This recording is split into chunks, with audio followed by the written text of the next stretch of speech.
Hi friends, আপোনালোকে গম পাইছে 2024-25 UDICৰ ডাটা আপডেটন ষ্টাৰ্ট হৈ গৈছে। সো 2024-25ৰ ডাটা আপডেটন আপোনালোকে এতিয়া কৰিব পাৰিব। সো প্ৰথমত আপোনালোকে নিজৰ স্কুলৰ ল'ৰা-ছোৱালী যিমান যোৱা বছৰ এডমিশ্যন কৰিছিলে UDICৰ এন্ট্ৰি কৰিছিলে সিহঁতৰ ডাটাবিলাক আপোনালোকে প্ৰথমত আপডেট কৰিব লাগিব। যিসকলে পাছ হৈছে প্ৰমোট কৰিব, যিবিলাক স্কুল এৰি পেলাই ওলাই গ'ল সিহঁতে লেফ্ট আউট ষ্টুডেণ্ট আপোনালোকে সিলেক্ট কৰি ল'লে হ'ল। প্ৰচেছবিলাক মই আপোনালোকক দেখুৱাই আছোঁ।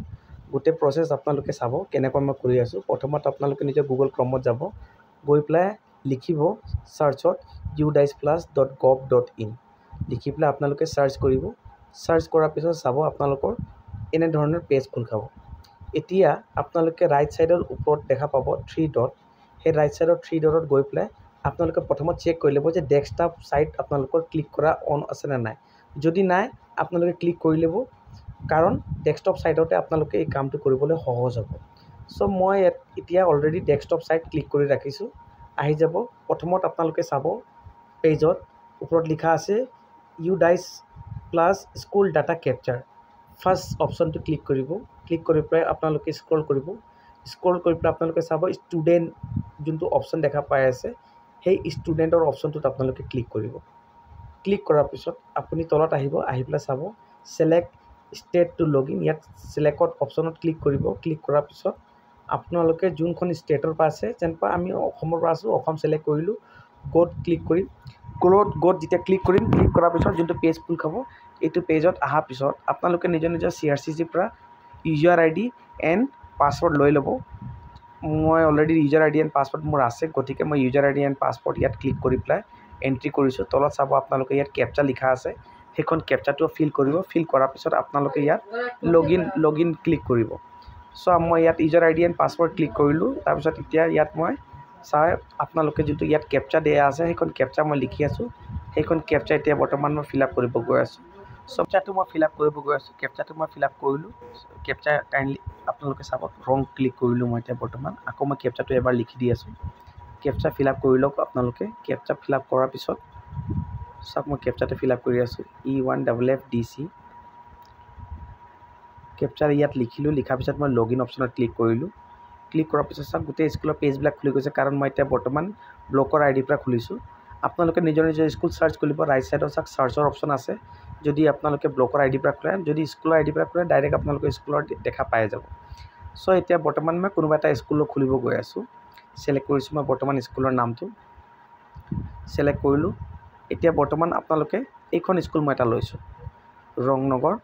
এতিয়া মই স্কুলটো লোৱাৰ পিছত সিলেক্ট কৰিম। ৰাইট ছাইডত গৈ পেলাই গ'ত ক'লোঁ। গো অপশ্যনত ক্লিক কৰাৰ পিছত চাওক আপোনালোকে ইয়াত গোটেই স্কুলৰ ডিটেইলছবিলাক আহি গৈছে। ইয়াত সব 0 দেখুৱাই আছে, বৰ্তমান 0 থাকিব। আপোনালোকে ইয়াত একো কৰিবলগীয়া নাই। আপোনালোকে চাওক ওপৰৰ পৰা লেফ্ট ছাইডত আহে যদি প্ৰগ্ৰেশ্যন এক্টিভিটি এটা অপশ্যন দেখা পাই আছে ছেকশ্যন শিফ্টৰ তলত লেফ্ট ছাইডত প্ৰগ্ৰেশ্যন এক্টিভিটি, ইয়াত আহিব। আপোনালোকে প্ৰগ্ৰেশ্যন এক্টিভিটিত আহি পেলাই আপোনালোকে ক্লিক কৰিব। প্ৰগ্ৰেশ্যন এক্টিভিটি যেতিয়া ক্লিক কৰিব চাওক আপোনালোকে ইয়াত বৰ্তমান একো কৰিবলৈ নাই। প্ৰগ্ৰেশ্যন মডিউলৰ তলত গো অপশ্যন যোনটো দেখা পাই আছে, সেই গো অপশ্যনত গৈ পেলাই আপোনালোকে গো ক্লিক কৰিব। তাৰপিছত ওপৰত চাওক আপুনি select class and select section দুটা অপশ্যন দেখা পাই আছে। আপুনি যিকোনো এটা ক্লাছ সিলেক্ট কৰিব। মই এটা ক্লাছ 4 সিলেক্ট কৰিছোঁ। তাৰপিছত select section, যিমান select section আছে section সিলেক্ট কৰিব, বা নাই যদি এটা section থাকিব অট'মেটিকলি আহিব। সিলেক্ট কৰি পেলাই আপুনি গোত ক্লিক কৰিব। যেতিয়া আপুনি গোত ক্লিক কৰিব, ক্লিক কৰাৰ পিছত চাওক গোটেই ল'ৰা ছোৱালীবিলাকৰ নাম যিবিলাক আপোনালোকে এণ্ট্ৰি কৰিছিলে যোৱা বছৰ, সিহঁতৰ গোটেই ডিটেইলছবিলাক ইয়াত আহি গৈছে। এতিয়া এই ষ্টুডেণ্টৰ ডিটেইলছবিলাক আপোনালোকে প্ৰমোট কৰিব লাগিব ইণ্ডিভিজুৱেলি 1 by 1। সো আমি এতিয়া প্ৰমোট কৰিবলৈ কি কৰিম, আমি কোনোবা এটা ষ্টুডেণ্ট লৈছোঁ, ইয়াৰ ডিটেইলছটো বৰ্তমান মোৰ তাত আছে। এতিয়া মই ইয়াৰ ডিটেইলছটো ফিল আপ কৰিব গৈ আছোঁ। ফিল আপ কৰাৰ পিছত ইয়াত চাওক ৰাইট ছাইডত দেখা পাই আছে আপোনালোকে পেণ্ডিং আপডেট এণ্ড কাৰেকশ্যন আছে। এই পেণ্ডিংটো ডানত আহি যাব, অট'মেটিকলি গ্ৰীণ হৈ যাব। এতিয়া মই চাওক এইটো ষ্টুডেণ্টৰ সিলেক্ট কৰিলোঁ, প্ৰথমটোত পাছ হৈছিলে, গতিকে মই পাছত সিলেক্ট কৰিছোঁ। আপোনালোকে বেলেগ যদি কিবা অপশ্যন আছে সেই কাৰেকশ্যন আপুনি কৰি ল'ব। নট পাছ যদি নট পাছত সিলেক্ট কৰিব। প্ৰমোটেড উইদাউট এক্সামিনেশ্যন যদি হ'লে সেইখন সিলেক্ট কৰিব। ডিছকণ্টিনিউ বিফৰ এক্সামিনেশ্যন, এক্সাম নিদিয়াকৈ যদি স্কুল এৰি গৈছে এইখন সিলেক্ট কৰিব। বৰ্তমান মই সিলেক্ট কৰিছোঁ প্ৰমোশ্যনত। তাৰপিছত এইজন ছোৱালীজনীয়ে যোৱা বছৰ ৰিজাল্ট তাইৰ পাৰ্চেণ্টেজ হৈছিলে, সেই পাৰ্চেণ্টেজটো আমি লিখি দিব বিচাৰিছোঁ। ইয়াত তাইৰ পাৰ্চেণ্টেজ আছিলে 47%। সো ইয়াত 47 লিখিলোঁ।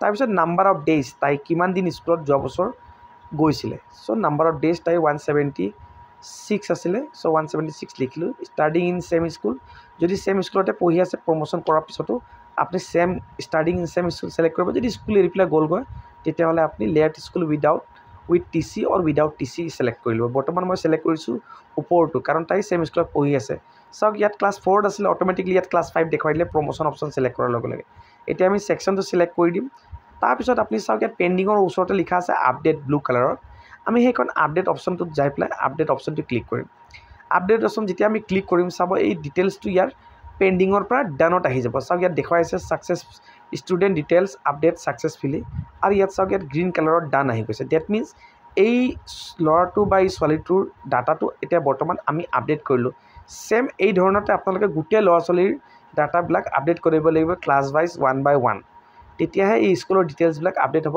এই UDICE প্লাছত চ' ফ্ৰেণ্ডছ আজিৰ কাৰণে ইমানেই আছিলে যদি কিবা প্ৰব্লেম হয় আপোনালোকে মেছেজত কমেণ্ট কৰিব মই আপোনালোকক ৰিপ্লাই দিবলৈ মই চেষ্টা কৰিম যদি ভিডিঅ'টো আপোনালোকক ভাল লাগিছে kindly like share and subscribe কৰিব ধন্যবাদ